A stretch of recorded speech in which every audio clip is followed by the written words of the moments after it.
ನಮಸ್ಕಾರ. ಸುವರ್ಣ ನ್ಯೂಸ್ ವೀಕ್ಷಕರಿಗೆ ಸ್ವಾಗತ. ರಾಜ್ಯದಲ್ಲಿ ಇದೇ ಮೊದಲ ಬಾರಿಗೆ ವಿಧಾನಸಭೆಯಲ್ಲಿ ಬಯೋಮೆಟ್ರಿಕ್ ಹಾಜರಾತಿಯನ್ನು ಜಾರಿಗೊಳಿಸಲಾಗಿದೆ. ಸ್ಪೀಕರ್ ಅವರು ಈ ದಿಟ್ಟ ನಿರ್ಧಾರವನ್ನು ತೆಗೆದುಕೊಂಡದ್ದು ಶಾಸಕರು ಎಲ್ಲೂ ಕೂಡ ಹೊರಗಡೆ ಹೋಗಂಗಿಲ್ಲ, ವಿಧಾನಸಭೆಯಲ್ಲೇ ಹಾಜರಿ ಇರಬೇಕು, ಸದನ ನಡೆಯುವಂಥ ವೇಳೆ ಇವರು ಶಾಸಕರು ಮತ್ತು ಸಚಿವರು ಎಲ್ಲೂ ಕೂಡ ಹೋಗಬಾರ್ದು ಅನ್ನೋ ಉದ್ದೇಶದಿಂದ ಈ ಒಂದು ಪ್ರಯತ್ನವನ್ನು ಮಾಡಿದ್ದಾರೆ. ಇಡೀ ವಿಧಾನಸಭೆಯನ್ನು ಈ ಸಾರಿ ಇನ್ನೂ ಒಂದು 3 ತಿಂಗಳೊಳಗಡೆ ಡಿಜಿಟಲ್ ಮಾದರಿಯನ್ನು ಮಾಡ್ತೀವಿ, ಇಲ್ಲಿ ಸಂಪೂರ್ಣವಾಗಿ ಕಾಗದರಹಿತ ವ್ಯವಹಾರವನ್ನು ಅಥವಾ ಕಾಗದರಹಿತ ವ್ಯವಸ್ಥೆಯನ್ನು ಮಾಡಬೇಕಂತಂದು ಹೇಳ್ಬಿಟ್ಟು ಸ್ಪೀಕರ್ UT ಖಾದರ್ ತೀರ್ಮಾನ ತೆಗೆದುಕೊಂಡಿದ್ದಾರೆ.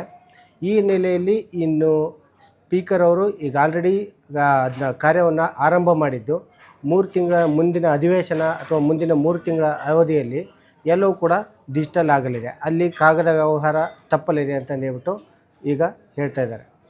ರಾಜ್ಯದಲ್ಲಿ ಒಟ್ಟು 224 ಜನ ಶಾಸಕರಿದ್ದು ಜನರು ಅವರನ್ನು ಆಯ್ಕೆ ಮಾಡಿ ಕಳಿಸಿರ್ತಾರೆ.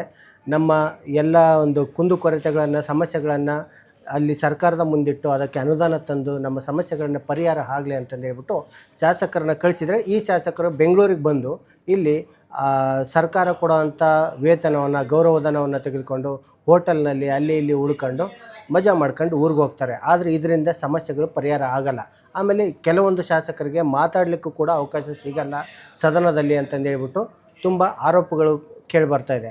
ಆದರೆ ಮಾತಾಡೋಕ್ಕೆ ಅವಕಾಶ ಕೊಡೋವಂಥ ಸಂದರ್ಭದಲ್ಲಿ ಈ ಶಾಸಕರೇ ಸದನದಲ್ಲಿ ಇಲ್ಲ ಅಂದಾಗ ಸ್ಪೀಕರ್ ಕೂಡ ಏನು ಮಾಡ್ತಾರೆ, ಹಂಗಾಗಿಬಿಟ್ಟು ಆಮೇಲೆ ಕೆಲವೊಂದು ಬಾರಿ ಯಾವುದೋ ಒಂದು ನಿರ್ಣಯ ತಗೋಬೇಕು ಅಥವಾ ಯಾವುದಕ್ಕೂ ಒಂದು ಕಾಯ್ದೆಗೆ ಅಂಕಿತ ತಗೋಬೇಕು ಅನ್ನೋದ್ರೆ ಅಲ್ಲಿ ಕೋರಮ್ ಕೂಡ ಇರೋದಿಲ್ಲ.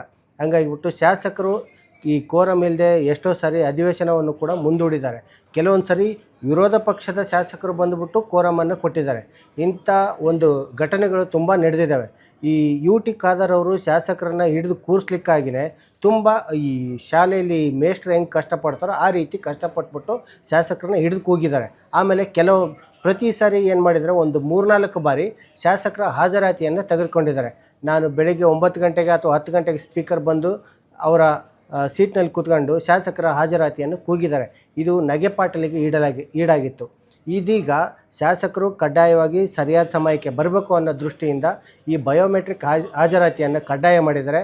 ಈ ಬಯೋಮೆಟ್ರಿಕ್ ಹಾಜರಾತಿ ಇಲ್ಲಿವರೆಗೂ ಎಲ್ಲೆಲ್ಲಿ ನೋಡ್ತಾ ಇದ್ವಿ ಅಂದರೆ ನಾವು ಸರ್ಕಾರಿ ಕಚೇರಿಗಳು, ಖಾಸಗಿ ಕಂಪ್ನಿಗಳು, ಶಾಲೆ, ಕಾಲೇಜು ಇಲ್ಲೆಲ್ಲ ನೋಡ್ತಾ ಇದ್ವಿ. ಈಗ ವಿಧಾನಸಭೆಯಲ್ಲೂ ಕೂಡ ಅಧಿವೇಶನದಲ್ಲೂ ಕೂಡ ಈ ಬಯೋಮೆಟ್ರಿಕ್ ಹಾಜರಾತಿಯನ್ನು ಕಡ್ಡಾಯ ಮಾಡ್ತಾ ಇರೋದು ಒಂದು ರೀತಿಯಲ್ಲಿ ಜನರಿಗೆ ಉಪಯೋಗ ಅಂತ ಹೇಳ್ಬೋದು, ಶಾಸಕರಿಗೆ ಇದು ಕುತ್ತು ಅಂತಲೂ ಹೇಳ್ಬೋದು. ಆದರೆ ಶಾಸಕರು ವಿಧಾನಸಭೆಗೆ ಬರುವಂಥವ್ರು ಕರೆಕ್ಟಾಗಿ ಬರುವಂಥವ್ರಿಗೆ ಇದು ಅನುಕೂಲ ಅಂತಲೂ ಹೇಳ್ಬೋದು.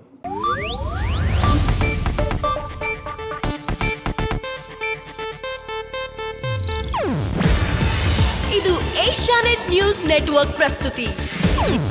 ನೀವು ನೋಡ್ತಿದ್ದೀರಾ ಏಷ್ಯಾನೆಟ್ ಸುವರ್ಣ ನ್ಯೂಸ್.